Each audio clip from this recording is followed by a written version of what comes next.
So this question seemed to have, this question seemed to have given quite a few students problems, and they tell us that a learner wants to use an 8-volt battery with an internal resistance that's also given to operate an electrical device. He uses this circuit below to obtain the desired potential difference for a certain device to function. So, for example, if you take any device, and even my laptop charger, here you can see I can set the voltage because my laptop requires a certain minimum voltage, and now the supply, the voltage supply is to 120 or 240 depending. And so how do they actually then reduce the voltage, the energy that ends up going to your circuit, is by letting it pass through a circuit that then transforms the voltage into a voltage that is required. I also think this requires DC direct current, while you get an AC current from there, so it also converts it into an AC current. We'll talk a bit about that.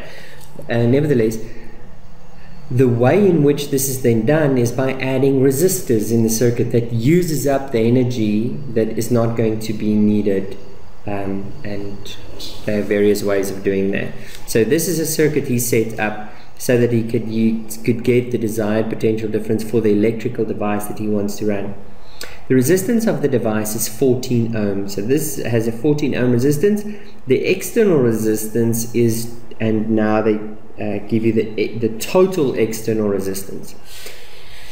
And then they ask that based on this information, they give you resistor 1, resistor 2, resistor 3, and then an unknown resistor X. Explain in words the meaning of the EMF of 8 volts. And so if it's EMF, it's the total possible potential difference, or the total voltage that can be provided by the energy source or the voltage source. Okay, or you could say it is the total external voltage plus the total internal voltage. Okay, next question. Calculate the current that passes through the electrical device. Okay, the current that passes through the electrical device. Now, this is where I want to show you that how you would follow the current. So this little display here, that's what it looks like if we display internal resistance. So this is that 0.6 ohm. But if I follow the current, notice that the current that comes out of the battery is the current that goes into the electrical device. So in other words, that's the total current.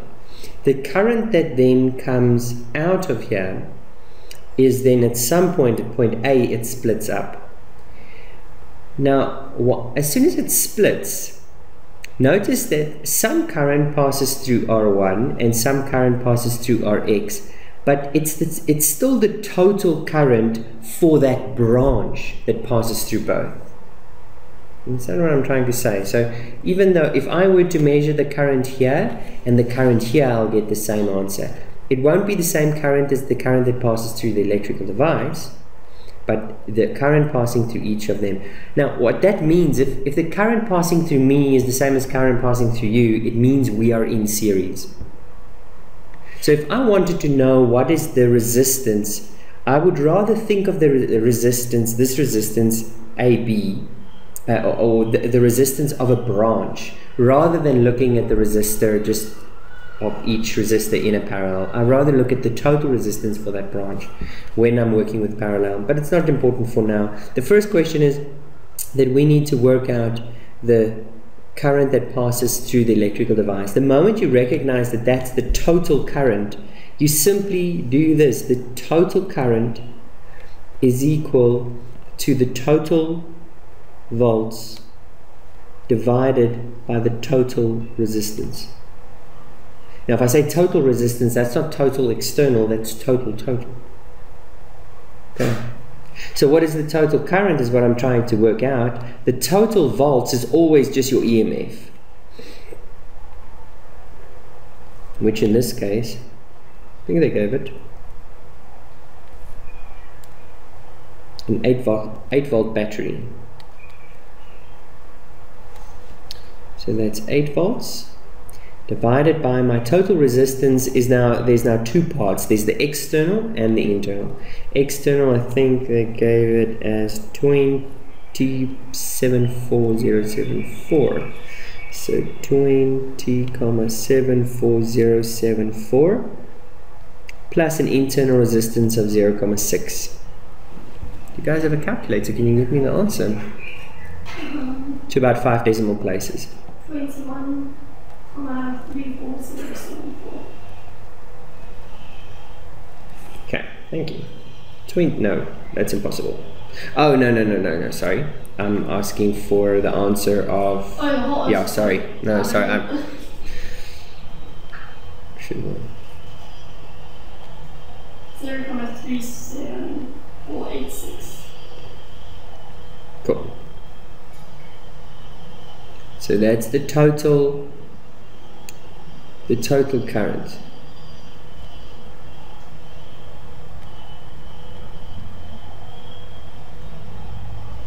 The next question, worth quite a few points, you see 7 points, is calculate this unknown resistance. So that's this resistor X here.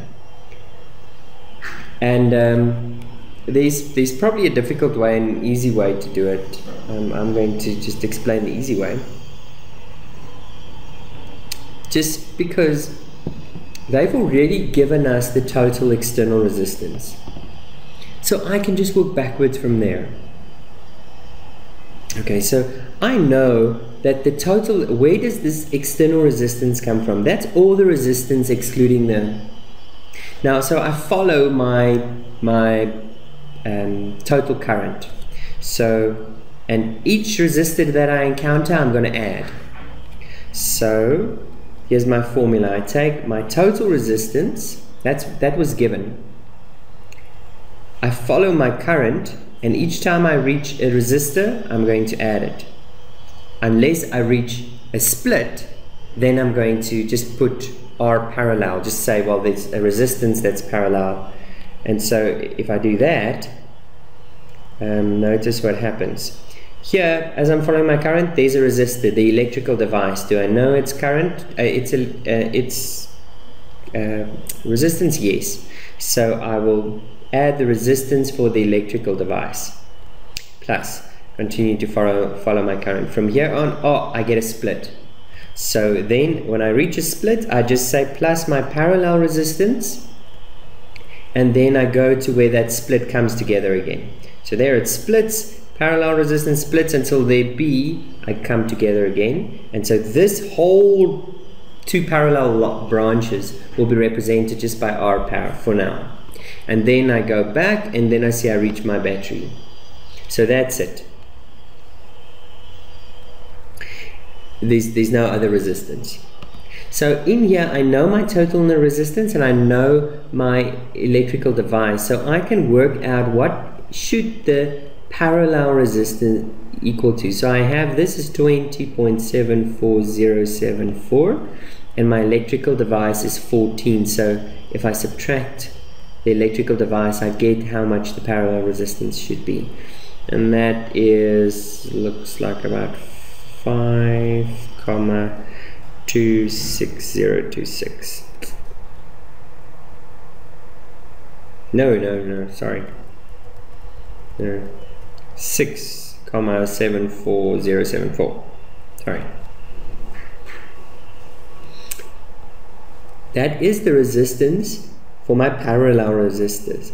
Now, if I were to go and, so now in a similar way, it's almost like I have my total resistance again, but now just the total resistance for the parallel branch. And we've now seen that, well, for parallel, this would be my formula 1 divided by my parallel values must be equal to 1 over the resistance in branch 1. So I'm going to call that branch 1 plus the total resistance in branch 2, and there's only 2 branches, but if there were more I would have gone. So please note, it's not 1 over resistor 1 plus 1 over resistor 2. Okay? Because each one of these represents a split. Okay? And this thing only splits, there's only one split. So there's only 2 branches.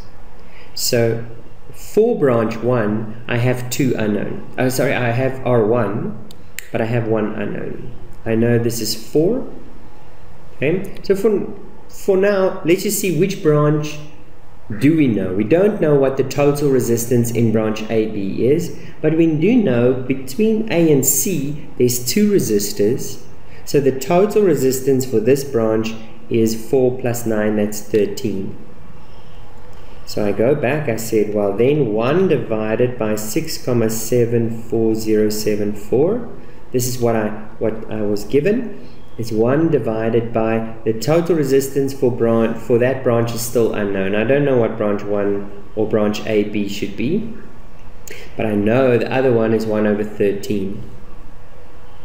And then you just work it out. So 1 over RAB, let's write it like that, is equal to, and then use our calculator.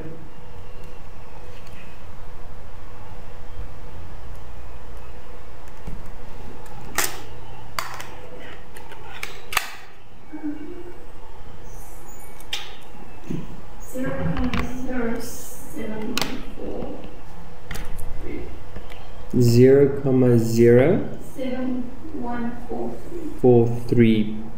Go as far as you go home, it doesn't matter. Now you're going to just take that number, and on your calculator there's a little button like that. That means you flip it around, because we want to flip it around. Okay, so RAB is, should be 7, I think. No? No, I don't know. What do you get? Maybe 14 or something like that. 1 divided. So in other words, you're just going to divide 1 divided by, what do you get, Wizzy? No, then something is wrong. Let's see. 1 divided by 6.74074 is equal to minus 1 over 13. I get 0.0714285887. So you are round off. Oh yeah, don't round off. Okay. Don't round off. It's too small of a number. Okay, so only round off in your final answer. And so if I then flip it, where's this one? There we go. It's equal to 13.9999. So this one should, the idea is that it comes to a whole number, 13.999, so it's probably 14. Okay, that tells me that the resistance in this branch is 14. And since I know that R1 is 4, what is Rx? That must mean that, is it? Therefore Rx is 10. Not that bad, eh? Now there is a much more difficult way to do it by using the energy used on the one, in other words the voltmeter readings on the one and the voltmeter readings on the other, and working it out separately. And because basically you know that the voltmeter over the load voltmeter, which you can work out by taking the EMF minus the voltmeter, the energy used in the external circuit, since you know the total current and you know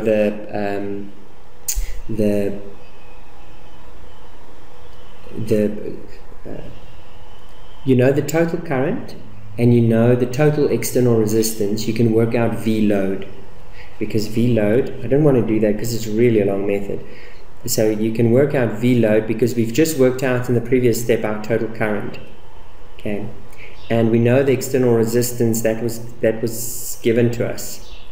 Okay, so we can work out V load. That would be the voltmeter reading over the battery.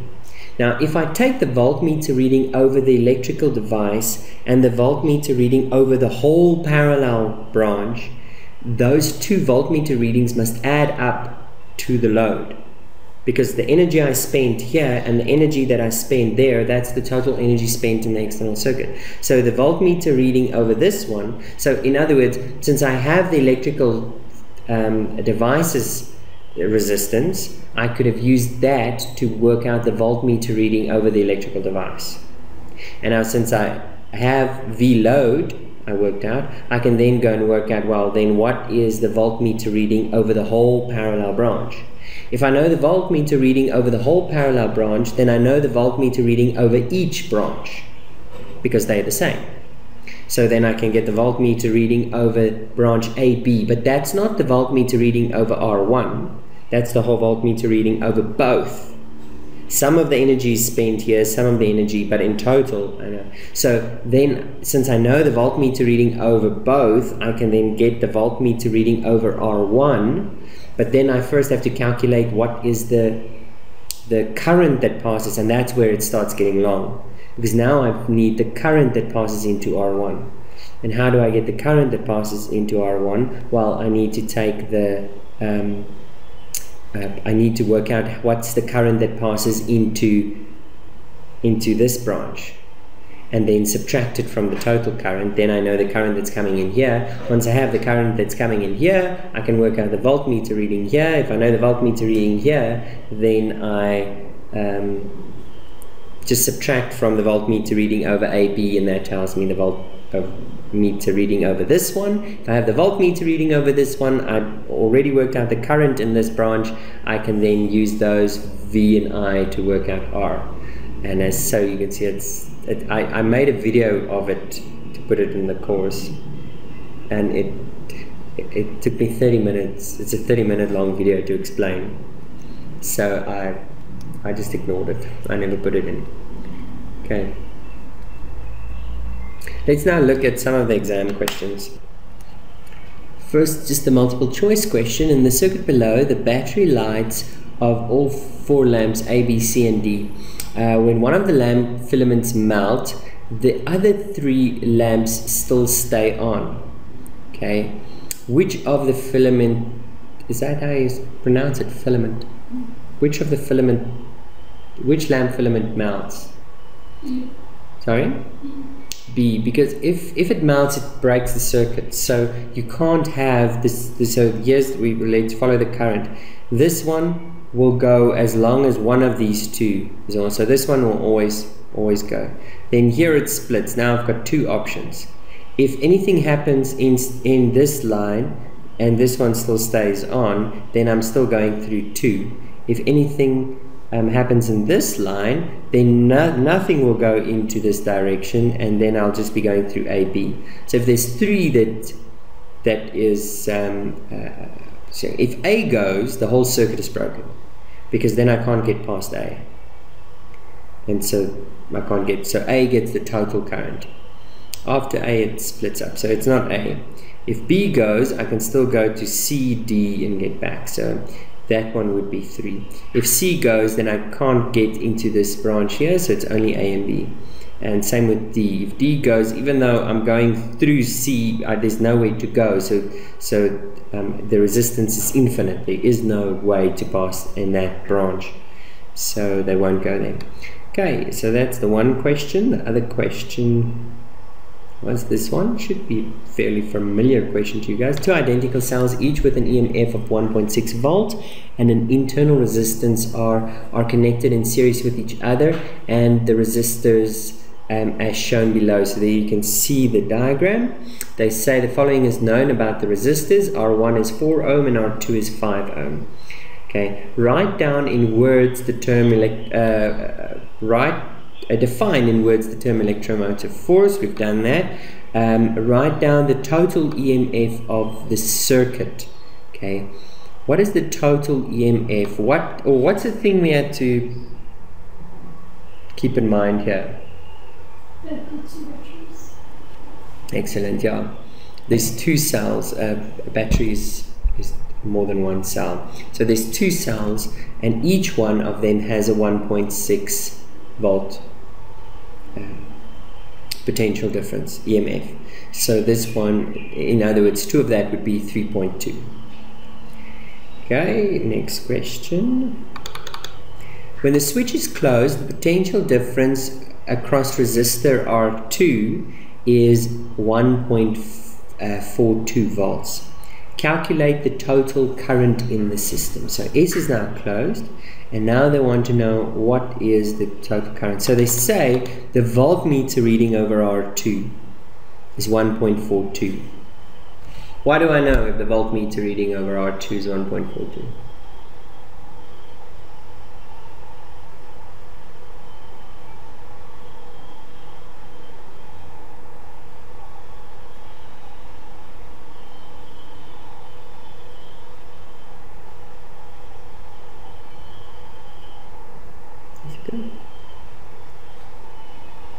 What is it? Does it give me information about the voltmeter reading? So they say this is 1.42. I know the total voltage is 3.2. So because there's internal resistance, I know the following. Internal resistance, I know I'm going to use this formula, unless they ask me something where I might have to choose a different route, is total current times external resistance plus internal resistance. They are asking me for the total current. I have the EMF as 3.2. Okay.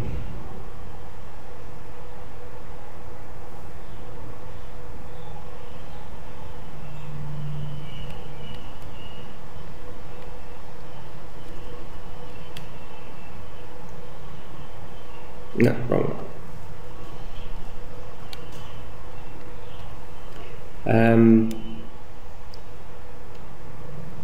1.42. They ask me, when the switch is closed, calculate the total current in the external. Internal. We don't have R.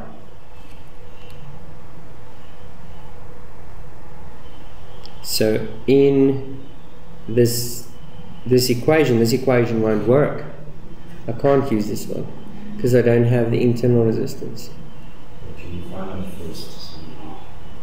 How would you find it? Because the only formula that we have for internal resistance is that lost volts is equal to total current times internal, and so I don't have the total current. Total current equals total volt, total resistance. Good. So total current is equal to, so you can see we do need, in this formula we do need the total current. So and there's now two ways to get total current, either in this case, or I can just say it is, total current is total voltage over total resistance. Or total, but we don't have total resistance, do we? You've got the resistance of the two resistors. We've got the resistance of these two resistors, yeah, but that's not the total resistance. Oh yes, sorry.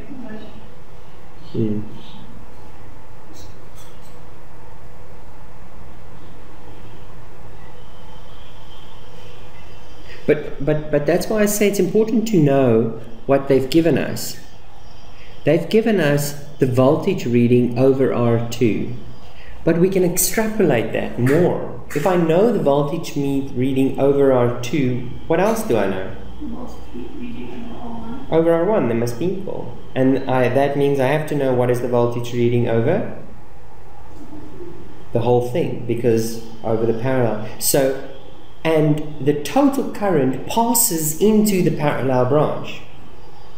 Do you understand what I mean? So the total current leaves here and goes into the parallel branch. In other words, the current that passes into the parallel branch is equal to the voltage over the parallel branch divided by the resistance of the parallel branch. Does that make sense? You with me? Okay. But the current that passes into the parallel branch is the total current. All the current goes in there. There's not, well, always. But the only way that's possible that it doesn't, the current that goes into the parallel branch isn't the total current, is if there is a split in a split. Like that. See, that's the only time this parallel branch doesn't get the total current, because coming in has already split before. But here, that's not the case. So I must look at the information that they gave me. They gave me information about the parallel branch, one of the resistors voltage. In that branch, it's the only resistor. So what they actually gave me is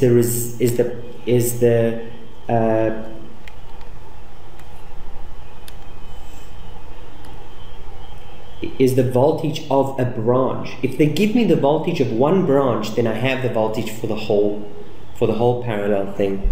And that is why here I can then say that this is 1,42, and now I just need to work out what is the resistance for that. I can't now here add 1 and 2. Okay. Don't just add them, I must go and work it out. So I will have 1 over R parallel is equal to, which is what I have here. Like this can be written as V parallel times 1 over R parallel. Okay, so so 1 over R parallel is just 1 over 4 plus 1 over 5, which is 9 over 20. Okay, so I can just go and multiply this with 9 over 20.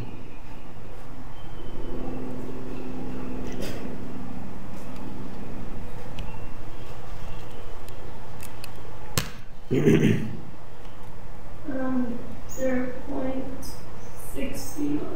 639 ampere. Don't forget your units, otherwise you lose your mark. Okay, so that's the total current. That's not what they asked, is it? No, that is the total current that they asked. So it's not that bad, but if you don't understand this concept, and that's why I spent so much time explaining how current divides up, but voltage is the same in every branch. It is important, because they usually give it like that. They give you information about a branch, and then you must extrapolate that to get information about other branches or the whole system. Okay? So now calculate the internal resistance R of each cell. Now if we go back, we wanted to use this formula a little bit earlier, but we couldn't because we had two unknowns in it. We had, that one was unknown, but now we know it. So now I can just use this fact. I can use that my EMF is equal to my total current times my external resistor plus my internal resistors. Okay, EMF we knew was 3.2. Total current we've worked out 0.639. The total external resistance was just the parallel branches, and we got the total 1 over R parallel we got to be this. So R parallel itself is 20 over 9. Okay, so 20 over 9 plus my internal resistor, and now you just solve for R.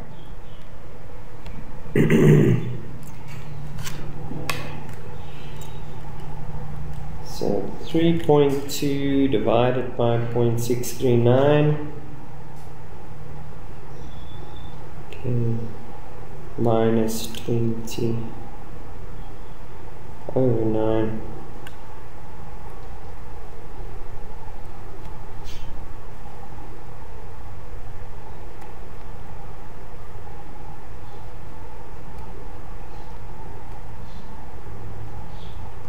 is 2,786. Did I do it right? 3.2 divided by 0.639.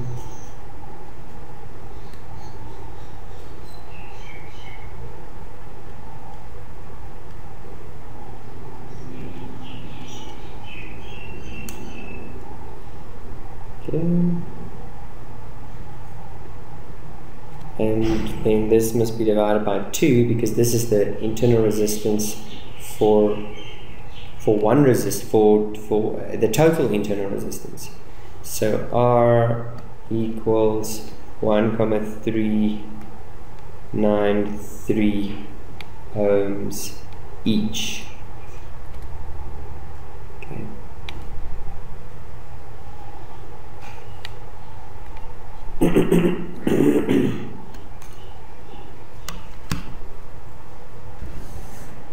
Okay, now an unknown resistor is now connected with resistor R1 in parallel with resistor R1 and R2.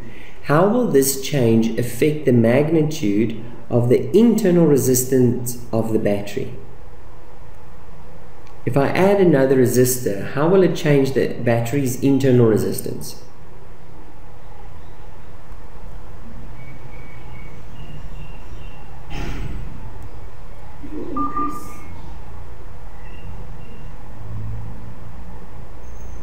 Will stay the same. Resistance is resistance. You can't change resistance unless it is actually a changeable resistor, like the radio volume button is a changeable resistor. Okay, the softer you put it, the lower you're making the resistance. But the resistance of a battery can't change. It's the resistance that it has. Okay, so resistance can't change. It doesn't matter what you do on the outside circuit. Okay, what would happen to the reading on the voltmeter? Okay, so what would happen to the reading on the voltmeter? We've added a resistor, and then they are going to ask you in the next question, or no, they don't, but in that question they ask you to explain by referring to resistance, current, and lost volts. So let's reason it out. I've added a resistor in parallel. What did I do to resistance? Right? Decreased resistance. Now, what does that affect? Current. If I decrease resistance, I increase current. Now, this voltmeter reading here depends on the current that comes in here. If I've increased my current,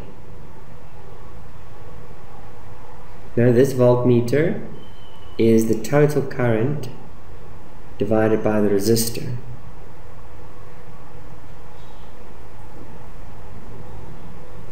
Now, let me rather say it like this. This voltmeter is the reading over the R2, but it's also the reading over the whole parallel branch. And since that's the only resistor in the circuit, it's also the voltmeter over the whole load, the whole external resistance. Do you understand what I mean? So V load is equal to EMF minus lost volts. EMF can't change, but lost volts can change. R is constant, but how do we work out lost volts? It's current.